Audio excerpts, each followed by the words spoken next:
So now, tell me one of the funniest stories without maybe making it seem as though you broke any laws or anything. Yeah, that's a good way of putting it. Was that a good disclaimer? Yeah, I know where you're going with this because I thought about the very same question before I got here. Don't want to imply that we ever broke any rules. We might have bent them quite a bit, but one of the funniest stories I ever had as a freight dog was later in my career flying freight, as I was flying a 727 for Interstate Airlines.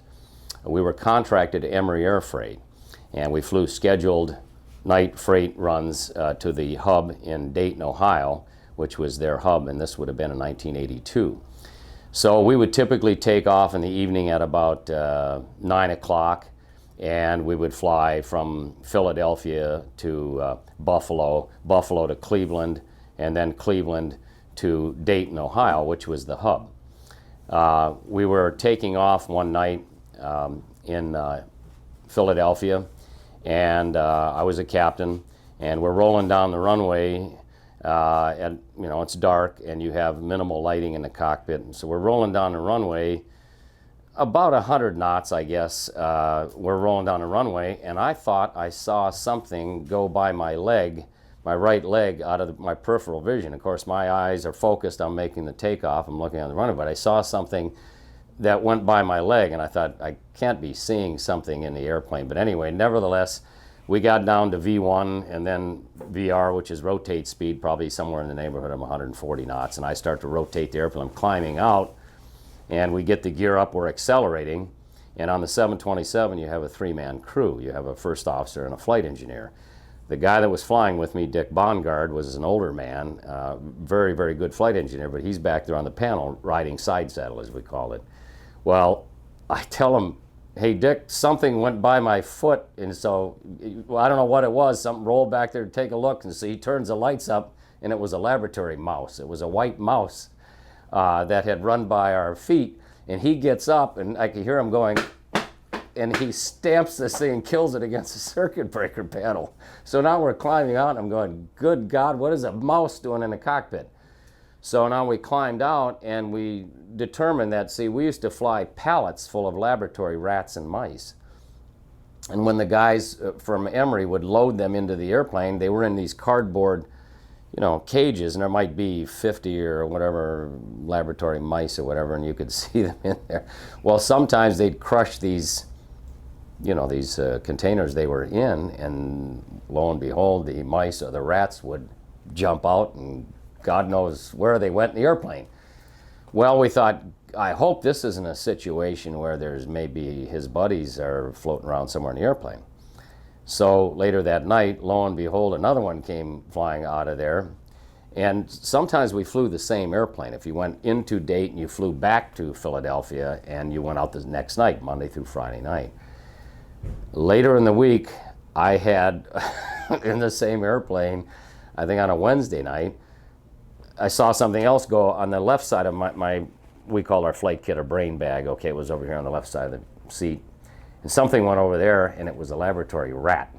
And we couldn't catch him, all right, because he'd run back underneath the rudder pedals. And these airplanes used to be owned by Air Canada, and prior to that, they were owned by United Airlines. And I'm thinking, there's probably 25 years worth of French fries and, sandwich buns that are laying underneath there. They're eating something. I was hoping they weren't going to be eating any wiring. I flew for the passenger airlines after I flew cargo. And if you ever saw a mouse or something, the airplane was grounded and fumigated. That didn't happen in the freight world. You needed the airplanes every night. You didn't have a spare airplane. So they flew. Well, we kept seeing this rat every now and again, and we could never catch him or kill him. So the following week I was off, and I told the crew and the maintenance people in Philadelphia, tell the guys next week to be out for that. So the maintenance guys, in their infinite wisdom, set a trap, a spring trap with some cheese or something on it, and they were taking off on Monday night like I was, and about 100 knots I hear a whap. They caught that rat. So the rat thankfully didn't chew through the wiring bundles and make all our instruments go dead. So That's a great story. That was one of the funniest things I ever experienced. That's a great story. So did you fly a Beech 18 ever as in freight? I did. Okay. What is it about the Beech 18? What's memorable about the Beech 18, or attractive, or it brings back maybe bad memories? What is it about the Beech 18 that is fascinating to you? The thing that's fascinating to me about the Beech 18, or commonly referred to as the Twin Beech, is when I was a boy, I started flying in the Upper Peninsula of Michigan at 13. My older cousin went on to be an airline pilot, and I followed in his tracks. But I was a boy of 13, and he was flying on a Twin Beech in the right seat. And back in the late 60s and into the early 70s, they had airmail contracts. And I remember him going out to fly, and so I started working at the airport like he did for my flying lessons. And we had Twin Beeches that were based there. And to me, the DC-3 and the Twin Beech epitomized what airplanes were all about to me. They were tail-wheeled airplanes, radial engines, they made lots of noise, they leaked oil, flames coming out the exhaust. To me, that's what an airplane was. I mean, it was a living, breathing thing. So they would come in every day, and I thought the guys flying those back then were Lindbergh reincarnated, because these guys were characters. I got to know some of them. I kept in touch throughout my adult life. They were fascinating characters, and they flew these airplanes. Well, my first time to fly a Twin Beech was, they weren't supposed to give us rides, but they decided, okay, we're going to give you line boys, myself and my cousin, a ride in a Twin Beech. It was an E model, and I was 14 years old. I was in a right seat, and we did a Shondell and everything else. That's the first time I flew at Twin Beech, but I was fascinated by the airplanes. And so I was fortunate later on, then, as I gained my experience in Detroit, to start flying Twin Beeches. Now, I flew tri-gear conversion Twin Beeches. I flew C-45s, the D model, the E, the G, and the conventional gear H. And all of them had these unique personalities because, as you know, they used to be corporate airplanes. Many of them had the old corporate paint jobs. They generally were never repainted. They had a paint job that was 20 some odd years old. But the airplanes were fascinating to me because, like the DC-3, they're very iconic tail draggers, beautiful, snorting, fire-breathing airplanes. To this day, I think they're one of the most beautiful airplanes ever created by Walter Beech. But nevertheless, I was fortunate to fly them. And they all had these nuances because of all these corporate airplanes that ended up becoming freighters, much like the airliners I flew in the freight business later than that, were former airliners. The thing was with these airplanes is that they were modified in so many ways. They had what they call a 10-2 mod, where they upped the gross to 10,200 feet. They changed the wing tips. They start running 100 octane, or they could up the gross weight. The FAA allowed them to do it because it normally ran on what they used to call 80 octane fuel. So they got more performance.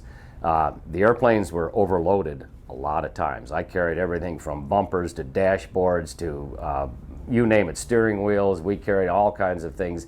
And we used to go into the cockpit. We didn't have the hatches in the cockpit back in the mid-70s. We would go in there, and the guys would load the freight up to the ceiling behind us. And we had to sit in there until we got to where we were going and they unloaded us. Now, we had a little access window on the side, on each side. I used to carry an axe in my brain bag because I thought if I ever had to get out, I'm going to beat my way out of this thing.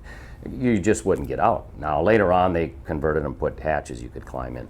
But what fascinated me is because there was many different ways of flying, the many different conversions. Of those airplanes I told you, I flew some that also were converted to turbine engines. So they had the West Wind 3 conversion, where they took and put PT6 engines on them, and they were tail draggers, and they had the long needle nose. I also flew some that had the Garrett conversions, and there was one that operated out of Detroit Willow Run, which I flew out of also, but I flew with a buddy that flew for Connie Coletta Services, and he had the most unique tail dragger, long fuselage. 231 LJ was the end number, but it had 840 shaft horse Garretts, as I recall. It was a very hybrid but a fascinating airplane, and it was the only one of its kind. Connie, that was his baby at the time. It was a beautiful airplane. But so the modifications are what is interesting about that airplane, because it seems as though no two are alike. You know, they did all these conversions. They had different conversions to up the power. They changed the collector exhaust in some of the earlier models to the straight stacks that they had on the E model, which was considered Super 18, and that's where they had the higher fuselage, just like the G's and the H's, so they had more room. So you had these conversions with the, you know, when you leaned them, you didn't lean them by looking at an EGT gauge. It didn't generally work. You looked at the flame. So you'd look out the window and you'd pull the mixture back. Normally the flame, when you were full rich, when you were climbing out, you'd look out and the exhaust would be all blue. And what you did is you pulled it all the way back till you leaned it out and the exhaust will turn white. It's basically the flame coming out of the stack.